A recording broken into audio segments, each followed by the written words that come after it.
A midlife crisis is more than just a cultural stereotype. It's a real psychological struggle that can surface between the ages of 40 and 60. Often triggered by aging, loss, or unmet expectations, it can actually lead individuals to question their identity, make impulsive choices, or abruptly abandon long term commitments. While not officially classified yet as a mental illness, the emotional and relational fallout is very real, especially for the spouses and families left behind. This podcast gives voice to those living through the aftermath, exposing the hidden pain, and seeking accountability, healing, and understanding. Thank you for joining us today on MLC Bomb Drop and Beyond. The stories and events discussed in this podcast are for informational and entertainment purposes only and should not be considered legal, medical, or professional advice. Any names, locations, or identifying details have been changed to protect privacy. Any similarities to actual persons, living or dead, or real events are purely coincidental. The information presented on this podcast is for informational purposes only and should not be considered as professional advice. Always consult with a qualified expert regarding any decisions related to your specific situation. The views expressed by guests are their own and do not necessarily reflect the opinions of the host or the podcast creators.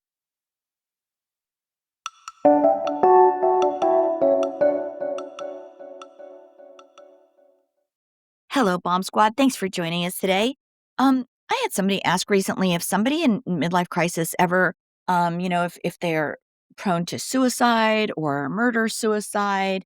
And well, I guess the short answer is yes, it can happen.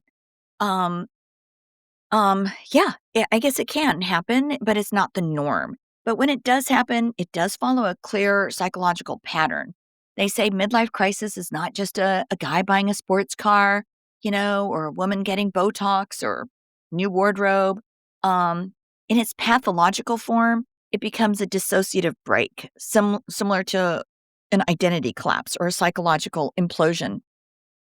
And when that collapse hits a certain level, you see three dangerous paths that it could go down. So I guess first we'll address the suicide question.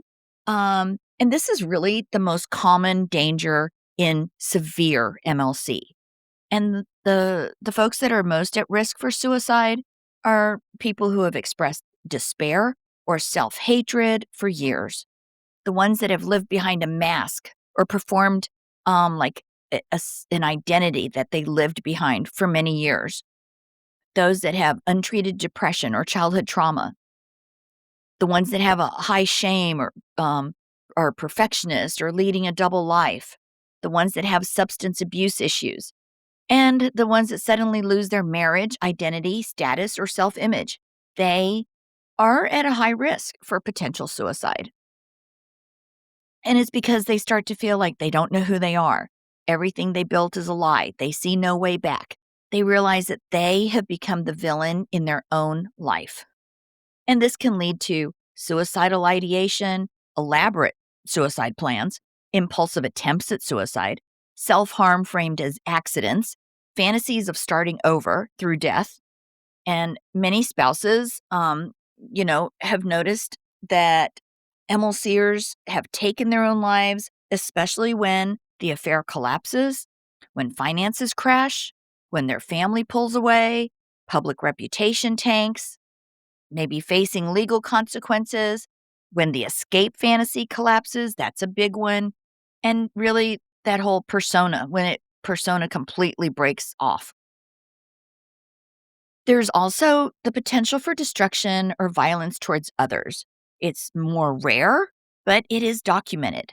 And this happens when your MLCer becomes paranoid, when they believe their spouse is the enemy, when they feel trapped, when they're being manipulated by an affair partner, maybe when they're in a high conflict divorce.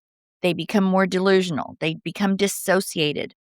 If you start to see trauma triggered rage episodes, substance abuse fueled psychosis, and like a narcissistic collapse, that can lead to the potential for violence towards somebody else. Other patterns that can escalate in the more serious direction of violence towards others would be a sudden personality shift, an affair partner that's encouraging hostility against the spouse, um, or a belief that their spouse is ruining their life, financial desperation, fear of losing children, intense shame, just like the other symptoms or feelings, you know, um, untreated mental illness, and prior threats of self harm. Some MLCers hit a point where shame and trauma and affair partner influence and identity collapse become a perfect storm. Again, those four things for the storm: shame, trauma, AP influence, and identity collapse. The spouse might experience hallucination level jealousy, just really delusional beliefs, paranoia, emotional flashbacks, dissociation, and rage blackouts. And you guys, during a break like this, violence becomes more likely, and not because your spouse is evil, because you were with them for 10, 20, 30, 40 years. You know they're not evil, but it's because mentally they have become fragmented. Most people in midlife crisis do not become violent. They do not commit suicide. They don't harm others. But among the severe MLC cases where we have dissociative crisis plus trauma plus shame plus AP manipulation, the numbers do rise. MLC is often described as a destabilizing psychological earthquake with unpredictable aftershocks. Your MLCer is not a monster. They are broken, lost, they are terrified, they are drowning in shame, and they are running from themselves. The outward destruction is the symptom, the inward destruction is the disease. And your instinct is totally right. When your spouse is suffering from a midlife crisis, it isn't about escaping you. It's about escaping themselves. It is heartbreaking.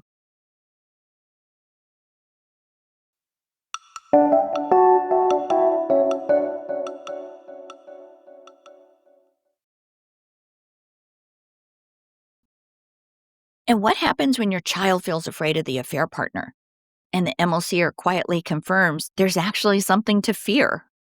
Well, for the child who sensed something was off long before you did, and for the MLCer who, in a brief moment of clarity, admits, yeah, maybe you guys should be careful. Well, we're going to talk about that for a second here.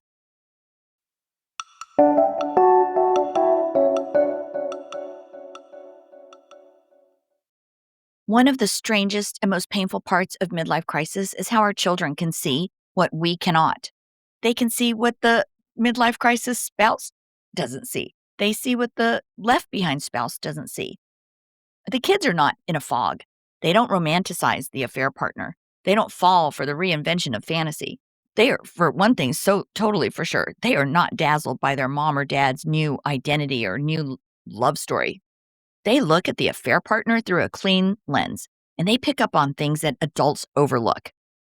They pick up on the energy of that person, their instability, their unpredictability, their emotional volatility, the jealousy that they have, their possessiveness over their parent, the competition, the boundary crossing, the off feeling that we adults tend to rationalize away.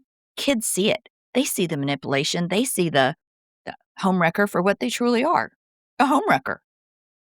A child's nervous system isn't political. It doesn't play nice. It doesn't pretend not to notice the red flags. There was a situation where we had an adult child that said, told their parent that they were afraid of their other parent's affair partner, and they couldn't sleep at night. They were super scared. They were locking the doors, checking the windows, waking up at every noise, and finally asked if they could change the locks, have the locks changed on the house. That wasn't anxiety. That wasn't teenage exaggeration. That was intuition speaking through survival instinct. Kids of midlife crisis families often become the emotional truth tellers, the ones who see right through the smoke and mirrors. They're not blinded by the affair fantasy or the false persona that the midlife crisiser is performing. They see the instability. They see the manipulation. the rage under the surface, the obsession, the desperation, the danger. And you know what, guys? The craziest part? They're almost always right. I can't tell you how many stories I've heard now where the child sensed the AP was unstable, and months later, we discover that that affair partner showed up at their house unannounced, stalked the spouse, threatened the kids, tried to get into the home when nobody was there, vandalized property, manipulated the MLCer, sabotaged co parenting, weaponized the court system. They even turned violent when the relationship with the midlife crisis partner ended.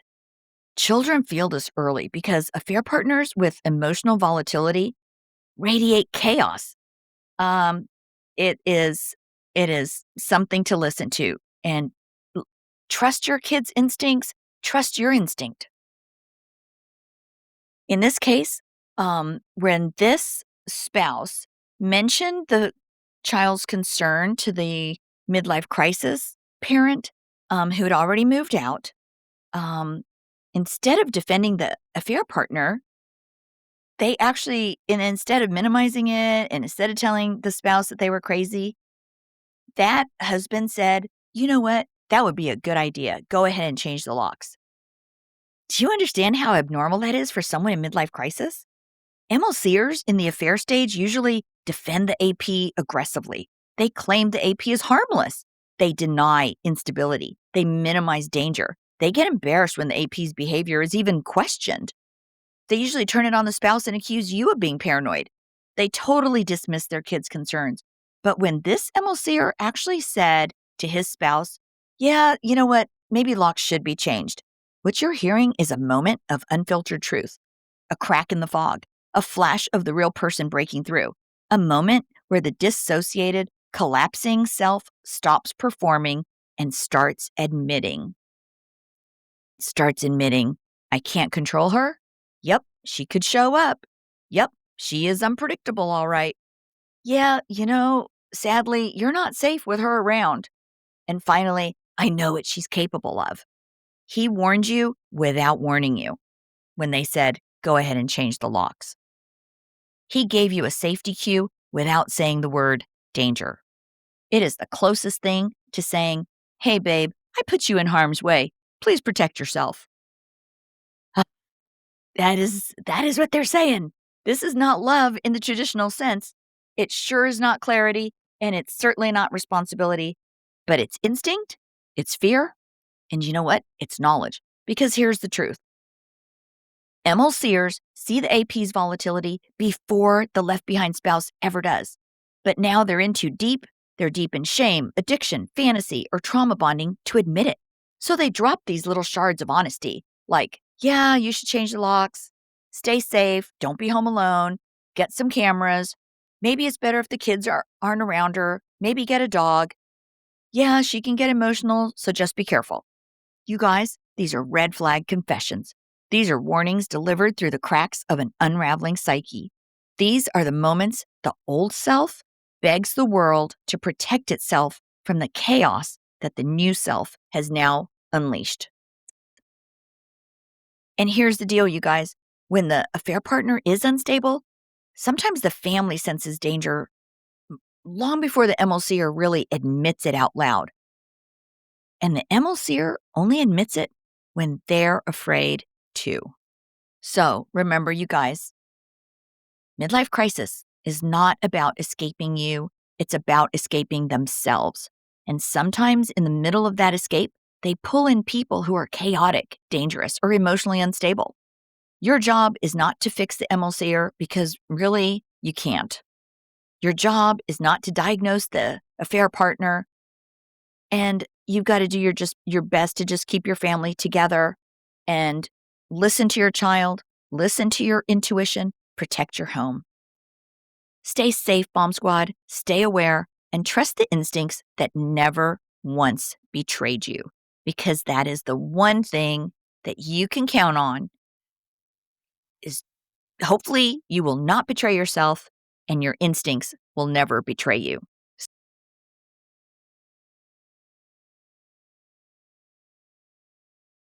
Before we close today, I want to say this clearly, you guys. Because midlife crisis can take people to some very dark places, and sometimes the ones suffering the most are the ones who hide it the best. If you or your partner or your ex or anyone you love is feeling hopeless, overwhelmed, or talking about hurting themselves, there is help. There are people who will pick up the phone. There is support 24/7. In the United States, you can call or text 988, the Suicide and Crisis Lifeline. They will connect you with trained counselors who understand crisis, trauma, and emotional overwhelm. You are not bothering them. You are not overreacting. That is exactly what they're there for. Midlife crisis breaks people open. It destabilizes identity. It floods the nervous system with shame, fear, and confusion. And sometimes the emotional pain becomes way too heavy for one person to carry alone. You are not weak for feeling it. You are not dramatic for admitting it. And you are absolutely not alone in moving through it. So, Bomb Squad, please take care of yourselves, take care of your kids, trust your intuition, and always, always reach out if you need help. I love you all. Stay safe, stay grounded, and remember, healing is not a straight line, but it is possible. Thank you for joining us today, and I look forward to seeing you in our next episode.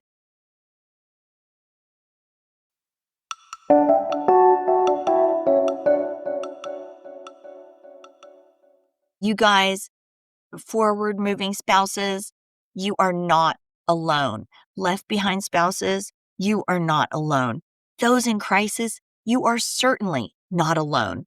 This is just crazy how epidemic this has become. I have a waiting list now of people from around the world that I'm trying to get to. And if you've been through a midlife crisis or been impacted by someone else's and you want to share your story, I'd love to hear from you. Hang in there, you guys. I will get to all of you. Please reach out to me at mlcbombdrop@gmail.com and visit us on Facebook and Instagram, MLC Bombdrop. And just remember, your voice matters. Your story could be the one that helps someone else feel seen. It could help someone else feel heard. And you know, it will help somebody else feel understood. You are not alone, no matter where you are in your journey. If the bomb was just dropped, the earthquake just happened, if you are 7 or 8 years in and you're coming out of starting to wake up and awaken to this, um, you are not alone. It's sad that this is epidemic, but we're here to provide support. So until next time, take care and live authentically each and every day. Thanks again, you guys.